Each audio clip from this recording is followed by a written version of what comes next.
com DJ, NP Size, que ele é mó piranha. Vem com DJ, o Wizard, que ele é mó piranha. Ele te bota, saca, saca, sem nem se preocupação. Ele te bota, saca, saca, saca, saca, saca, saca, sem nem se preocupação. Ele te bota, saca, saca, saca, saca, saca, saca, saca, saca, saca, sem nem se preocupação.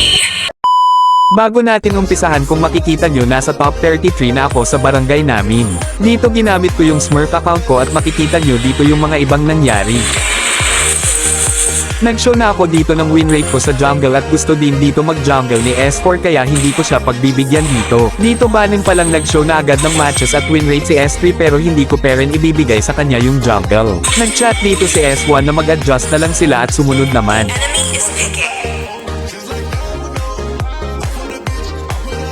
Nag-show ako dito ng matches at win rate ko sa Gushan at pati na rin MMR ko. At dito guys, panoorin nyo na lang yung mga susunod na nangyari. Pagtapos kong kunin yung purple buff, may napansin pala ako dito yung Cho pala namin naka-tank emblem at naka-execute. Nag-farm muna ako dito at nagpa-level 4.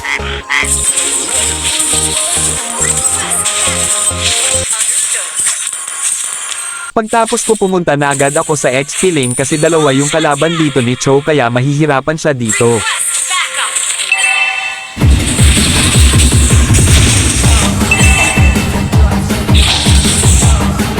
Nag-turtle na kami dito at panoorin niyo yung mga sumunod na nangyari.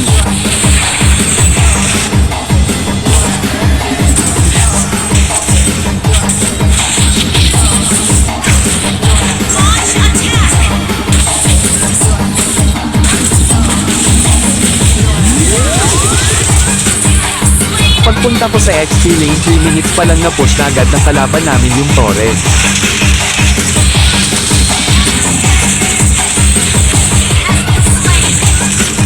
Dito papakitaan ko mga kakampi ko kung paano ko gamitin si Gushan.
Pagtapos namin kunin yung Lord, pumunta na ako sa XP lane at nakita kong nagtatago si yun kaya pinitas ko siya dito, at dumiretso na ako para ma-end namin yung game.